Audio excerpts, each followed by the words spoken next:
चल रहा है जी सर। चलो, तो इनने क्या दिया बेटा, एक रिएक्शन दी है, इन्हें दिया पता है क्या, इन्हें CO2 और प्लस क्या बनाया H2O और बनाया पता है किसने क्या, H2CO3 क्या बनाया H2CO3, इन्हें बोलते हैं कार्बोनिक एसिड। और बेटा यहाँ पे जो एंजाइम है उसका नाम क्या है, कार्बोनिक एनाइड्रेज। क्या है, अच्छा एक और बताओ, एक क्वेश्चन था कार्बोनिक एनाइड्रेज और कहाँ पे होता है, कहाँ पे हम लोग इसकी करते हैं?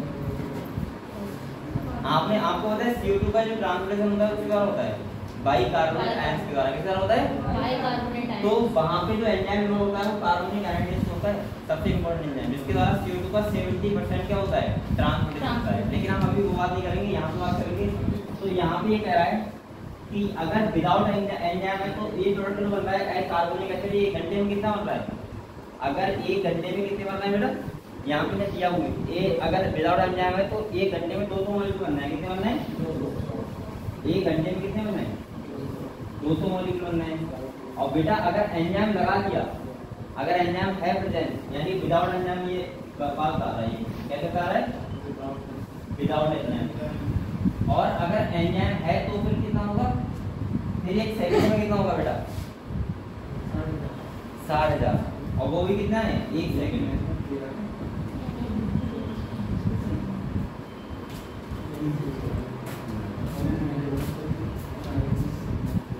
ये कैसे विद एंजाइम, तो इससे क्या पता लगा आपको बताओ, इससे ये पता लगा कि एंजाइम कितनी ज्यादा फास्ट रिएक्शन करवाता है, कितनी तेज करवाता है। समझो एक घंटे में कितने बनने 200 मॉलिक्यूल बनना है विदाउट एंजाइम, और जब एंजाइम है तो एक सेकंड में कितने बन रहे हैं 60,000, यानी कि मैं वो साफ साफ बोल रहा हूँ 10 मिलियन क्या कर देता है, इंक्रीमेंट कर देता है किसी भी रिएक्शन रेट का। ठीक है, तो आप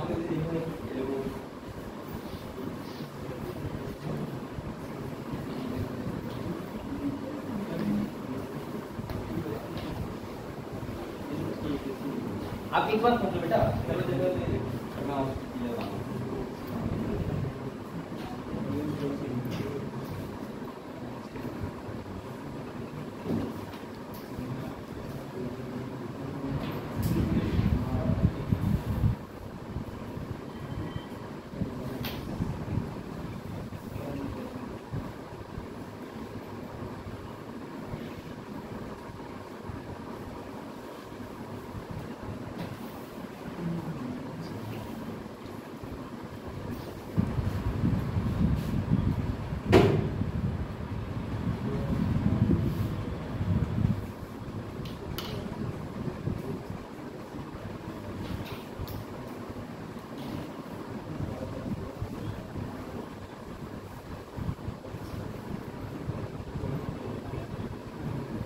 नेहा कौन है, नेहा नेहा मेरा है, आती है क्या नेहा आती है, और पलक कौन है, पलक दो लोग हैं क्या, आपने ये फोटो किसने भेजा था वो वाला, अरे मैं मतलब इसने भेजा है, तब मैं लिखा था उसको मंगल पांडे मैं बोला था वो वाली ठीक हो जाता, मैं आपको उसमें बताऊंगा ठीक है। और नया वाला उसने वो भेजा था एनसीईआरटी का पेपर, तो वो अपने आप से आंसर भी तो करके सॉल्व कर दूंगा, ये लिख लिया बेटा आपने। तो आप लोग ये समझ गए कि एंजाइम का रिएक्शन रेट कितना ज्यादा बढ़ा देता है, सही है। चलो अब थोड़ी और बात समझते हैं बेटा, ये बता दूं ये वाला मान के ये सब रहता है मीटिंग में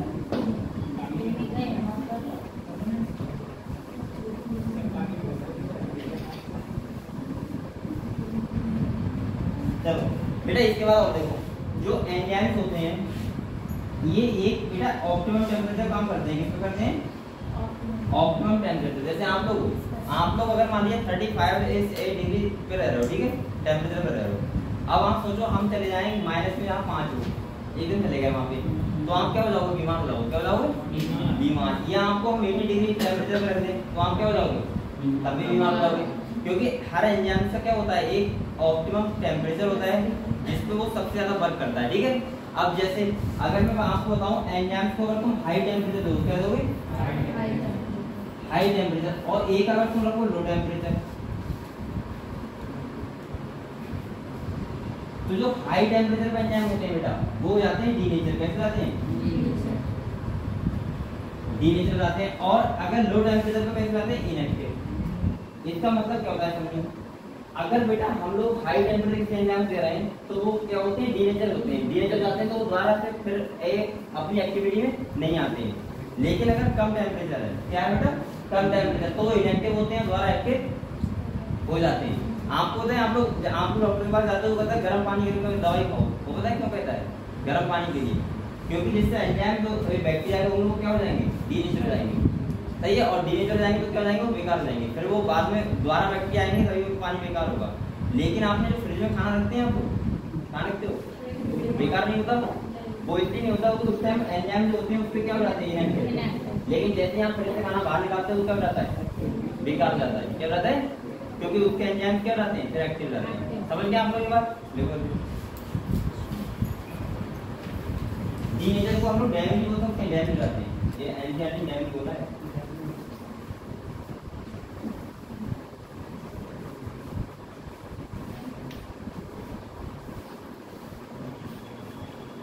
अच्छा एक बात और सुन लो बेटा, आपने देखा होगा बहुत सारे बैक्टीरिया होते हैं जो बहुत ज्यादा हाई टेम्परेचर रहते हैं, क्या रहते हैं, हाई, तो उनका तो सर्वाइवल टेम्परेचर नहीं होता है, उसका ऑप्टिमम टेम्परेचर नहीं होता है, हमें बोलते हैं हम लोग थर्मोफिलिक बैक्टीरिया या फिर थर्मोफिलिक एंजाइम, ठीक है, जो आपने देखा होगा 80 डिग्री 90 डिग्री रहते हैं, ठीक है।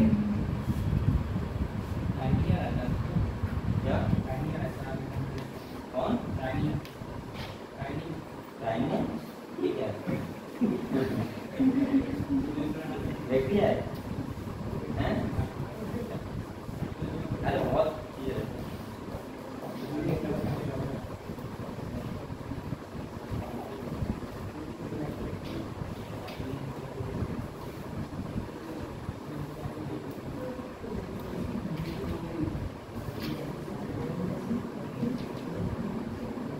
बेटा ये आपने लिख लिया।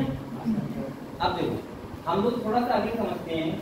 एक बार बताओ, यहाँ पे इन्हें उसके बारे में दिया है कि जो मैं एक बार आपसे बात कर रहा था, ग्लाइकोलिसिस होती है, क्या होती है, ग्लाइकोलिसिस होती है। ग्लूकोज का क्या होता है, पार्टली जब वो क्या होता है, टूटता है, ब्रेक डाउन होता है, आपको पता होगा साइटोप्लाज्म, तो किसमें कन्वर्ट होता है, टू पायरुविक एसिड के मॉलिक्यूल कन्वर्ट होता है। इसके बाद अगर एरोबिक एक्सप्रेशन है कहाँ जाता है, माइटोकॉन्ड्रिया के पास जाता है, पता है आपको ये सब पता है। तो वो 10 स्टेप प्रोसेस होती है। तो आप लोग बताओ, क्या मैंने आपसे कहा था कि ये तो बात मैंने साफ साफ कह दी है कि हर एक रिएक्शन के लिए एंजाइम जो होता है वो स्पेसिफिक होता है, क्या होता है, ऐसा नहीं होता कि एक ही एंजाइम सारे एक क्या करेगा, सारे रिएक्शन के लिए हो जाएगा। आप लोग बताओ, जो चाबी होती है, चाबी किसी भी लॉक की चाबी होती है, तो क्या वो एक ही चाबी सारे ताले खोल देती है, नहीं, क्यों नहीं खोलती पता है। जैसे देखो ये मैं बता रहा हूँ, एक्टिव साइड मान ली ये होती है, क्या होती है ये, अब ये मेरी बैग में लग रही तो मेरी बैग में लगेगी, क्योंकि इसके एक्टिव साइड उसी के ताले के हिसाब से हैं। तो यानी कि एंजाइम भी क्या होते हैं, रिएक्शन के लिए क्या होते हैं, स्पेसिफिक, यानी कि हर स्टेप रिएक्शन के लिए हर एंजाइम क्या होता है, स्पेसिफिक होता है, अलग अलग होता है, ठीक है। क्लियर हुआ। तो लिखवाने मेरी बात सुनना है, उन्होंने किताब में दिया है, हम लोग पढ़ लेना आराम से। अब मैं आपको बता रहा हूँ बेटा कि जो एंजाइम्स होते हैं वो रिएक्शन रेट को बड़ा कैसे देते हैं ज्यादा, ठीक है। तो एक ग्राफ बना दो आपको, एक ग्राफ दिया हुआ इंपॉर्टेंट है।